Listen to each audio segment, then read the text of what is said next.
Durand line पर सबसे बड़ा खतरा, लेकिन यहां देखिए अंदर क्या चल रहा है। पाकिस्तान के मुरीदके में पुलिस की फायरिंग, प्रदर्शन कर रहे लोगों पर पुलिस ने फायरिंग की। तहरीक लब्बैक पाकिस्तान के इस्लामाबाद मार्च को रोकने के लिए फायरिंग की गई। टीएलपी प्रदर्शनकारियों का बवाल और आगजनी, यहां पर देखिए प्रदर्शनकारियों ने बवाल और आगजनी की। यहां टैंकर भी, आपको वो कैंटर जो बड़े बड़े खड़ा कर देते हैं ये कि आगे मार्च को रोका जा सके, उसके उस पार से आती हुई फायर भी दिखाई देगी। लेकिन कहा जाता है कि इसमें 250 से ज्यादा लोग मारे गए हैं और हजारों की तादाद में घायल हैं।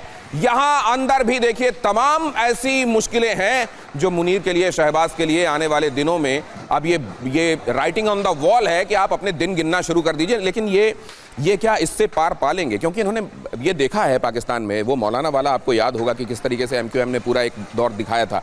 या इस तरीके से जो हो रही है चीजें उनको सप्रेस कर लेंगे? देखिए, सबसे बड़ी बात यह है कि पाकिस्तान आर्मी नहीं है, प्रोफेशनल आर्मी नहीं है, वो एक मर्सनरी फोर्स है। सबको जाके अपने आप को बेच देते हैं। इसी वजह से इनको आतंकी भी चाहिए भारत के अगेंस्ट, और इनको चाहिए कट्टरवादी जिसका ये इस्तेमाल करते हैं। जब आपने ये वाली तस्वीरें देखी तो आपको क्या लगा? ये जरा इस जगह पर क्लोज कीजिए। ये लगा कि वाकई ये एग्रेसिव ग्रुप है लोगों का जिसको कंट्रोल करने के लिए इस तरीके से इनको हैंडल करना चाहिए था। इनको शुरू किसने किया? 2015 में उनकी आर्मी का ही सपोर्ट था। जब भी वो सियासतों के अगेंस्ट इस्तेमाल करना चाहते हैं, जैसे कि इमरान के टाइम में 2020-21 में भी इन्होंने किया था, तो सबसे बड़े प्रोटेस्ट के लिए आर्मी इनका इस्तेमाल करती है। और आज ये आर्मी के अगेंस्ट इसलिए खड़े हो गए हैं क्योंकि इनको लगता है कि कहीं ना कहीं मुनीर इनके देश को बेच चुका है। याद होगा आपको कि मुनीर जब गया था एक ब्रीफकेस लेके ट्रंप के पास, मिनरल्स बेच रहा था बलूचिस्तान के, और साथ में उनको लगता है कि गाजा के नाम पे। अच्छा, एक बात बताइए दिनेश, ये इतने लोग क्यों मारे गए? पाकिस्तान वो देश है जो कहता है कि हम फिलिस्तीनियों के हक के लिए खड़े हैं, हम जान दे देंगे, जान दे देंगे। ये लोग भी सड़क पे इसीलिए आए थे, जान देने के लिए फिलिस्तीनियों के लिए। पाकिस्तानियों ने इन्हीं की जान ले ली। देखिए, फिलिस्तीनियों का हक मांगने के लिए आए थे, कह रहे थे हम यूएस एम्बेसी जाएंगे, इनको मार डाला जान से। आप देख लीजिए पाकिस्तान में, जो कि कहता है कि सबसे आगे अगर जिहाद होगा इजरायलियों के खिलाफ, फिलिस्तीनियों के लिए, तो पाकिस्तानी सबसे आगे होंगे। पाकिस्तानी फौज, वही पाकिस्तानी फौज अपने बंदों को गोली। ये दो मुहापन है किसका उनके यहाँ?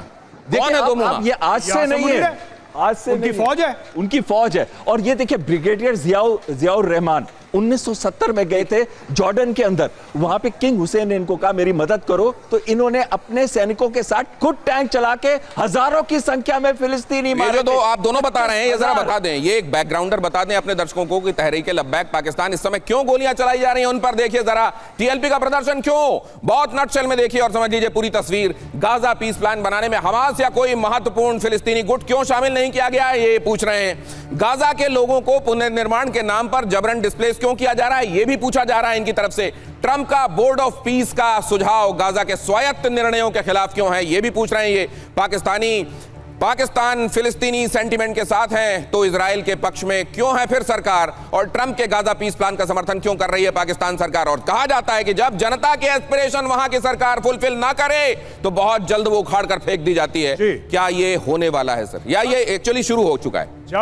जब ये गए थे खाना खाने ट्रंप के साथ, जब हमने बोला था कि गोरे को कुछ चाहिए, गोरे को ये चाहिए कि जब इजराइल सामने आए, आपको पता है ये जा रहे हैं कायरो में और शहबाज शरीफ वहां पे हाथ बांध के सामने खड़ा होगा और ट्रंप से बोलेगा बोलो मेरे आका मैं आपके लिए क्या कर सकता हूं। क्योंकि इसने पैसे पकड़ लिए वहां से, इसको पता है कि इसको ट्रंप की जो कही है ट्रंप ने वो उसको करनी पड़ेगी। इसीलिए जो लोग ऑब्जेक्ट कर रहे हैं वो कह रहे, आपको पता है ये जो पीस सेरेमनी है जो कह रहे हैं सिग्नेचर होंगे, उसमें ना इजराइल शामिल है ना उसमें हमास शामिल है। उसमें शामिल कौन है? तो जो स्टेक होल्डर्स हैं वो शामिल नहीं है और ये प्लान तैयार किया गया है, ये पाकिस्तान की जनता कह रही है। लेकिन उनके ऊपर गोलियां चलाई जा रही है, कहा जा रहा है टीएलपी वाले हैं, इनके अपने वेस्टेड इंटरेस्ट है इसलिए हम गोलियां चला रहे हैं। और पाकिस्तानी सेना की फायरिंग में 250 लोगों की मौत हुई है। फ्लैश कीजिए, फायरिंग में टीएलपी के 250 कार्यकर्ताओं की मौत हुई है। पुलिस की फायरिंग में 1500 से ज्यादा लोग घायल बताए जा रहे हैं। पाकिस्तानी सेना के जवान ने किया कबूल, आम नागरिक मारे जा रहे हैं। पाकिस्तानी सैनिक ने कहा मुरीदके में रेंजर्स और पुलिस ने की हत्या। अब तो ये वहां के लोग, ये ऑफिशियल्स कह रहे हैं कि आम लोग मारे गए।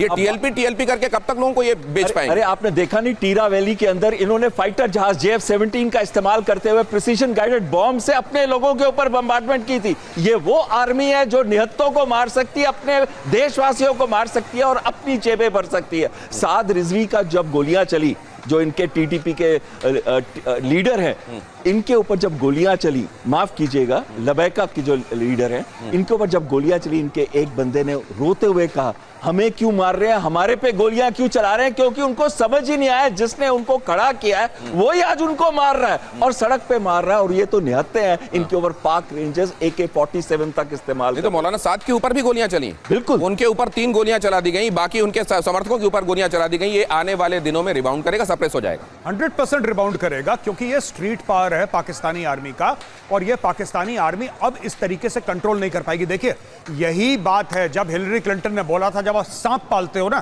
तो ये गारंटी नहीं है कि सांप सिर्फ आपके दुश्मन को काटेगा, वो एक दिन आपको भी काटेगा। और यही सांप है जो पाकिस्तान में पाकिस्तानियों को काट रहा है इस वक्त। जहर की खेती करते करते एक दिन हाथ जहरीले हो जाते हैं और फिर उससे अगर आप निवाला तोड़कर भी मुंह में डालते हैं तो वो जहरीला हो जाता है। अगली खबर आपके सामने कर रहा हूं पाकिस्तान से इस वक्त की बड़ी खबर। अड़ी में TLP अध्यक्ष साद रिजवी को गोली मारी गई, जिसका इशारा हमने आपको पहले किया। साद रिजवी को 3 गोलियां लगी हैं। हालत कैसी है ये इस बारे में अभी कोई खबर सामने नहीं आ रही है, लेकिन हालत 3 गोलियां लगने के बाद कैसी होंगी इसका अंदाजा लगाया जा सकता है।